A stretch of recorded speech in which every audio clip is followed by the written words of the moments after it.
बिस्मिल्लाहिर्रहमानिर्रहीम।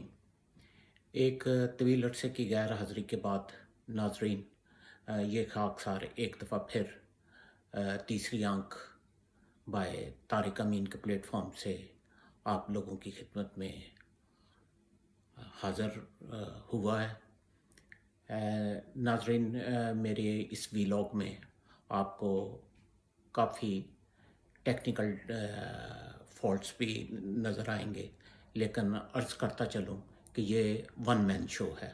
इसमें मैं ख़ुद ही इसको प्रोड्यूस करता हूँ वीडियो को, और ख़ुद ही अपलोड करता हूँ। मेरे पास ना तो कोई टेक्नीशियंस वगैरह हैं, ना मैं किसी की मदद लेता हूँ। तो आप लोगों से गुजारिश ये कर रहा हूँ कि जैसे आप मेरे ये वीलॉग देखें और मेरे इस चैनल को सब्सक्राइब करें। मेरा मकसद यकीन जाने कोई पैसा कमाना नहीं है, लेकिन ये है कि जैसे जैसे आप इसको सब्सक्राइब करेंगे तो आपको पता है यूट्यूब वाले जितने ज़्यादा सब्सक्राइबर होते हैं उतनी ये जो आपकी वीडियोस हैं इनको जो है वो अपना आगे वो प्रमोट करते हैं। अब आते हैं हम अपने असल मौजू की तरफ।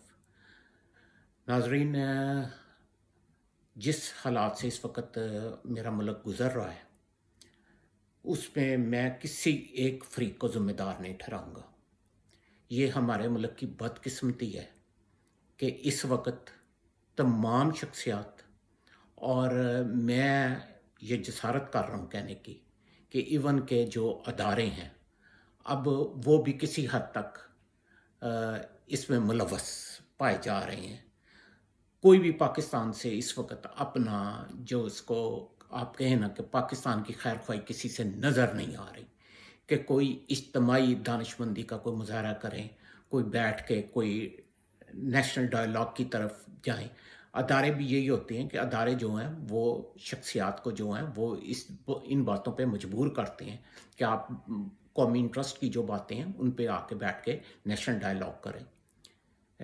उनके पास बहुत सी हिकमत अमली होती है जिसको वो इस्तेमाल करके कर सकते हैं, लेकिन हमारी बदकिस्मती कहें कि दिन ब दिन जो है ये खलीज, मैं तो इसे कहूँगा कि अब ये बहुत वसी हो गई है। खैर, अभी आते हैं कि ये जो सुबह आज मेरे मुल्क में आप सड़कों पे दंगा फसाद देख रहे होंगे,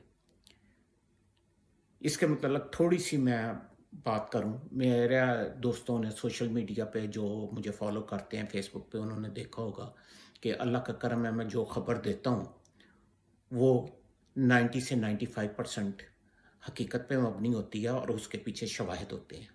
आज मैं जो आपसे बात करने लगा हूँ कि ये लॉन्ग मार्च जो है ये 1 महीना क्या होता रहा।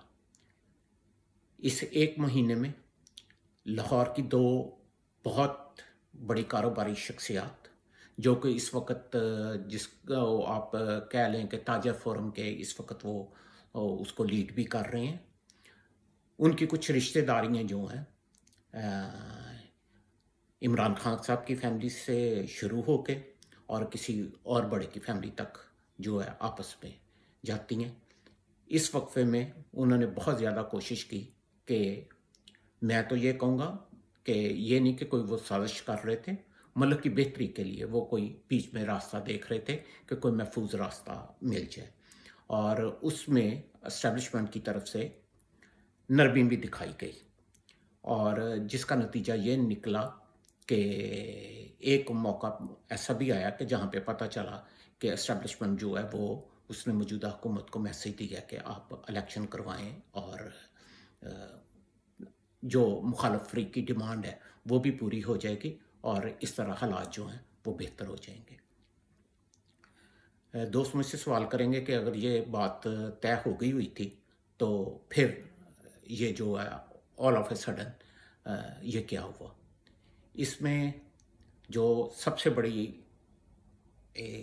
जो बाजी बंदा खेल रहा है वो आसिफ अली जरदारी है।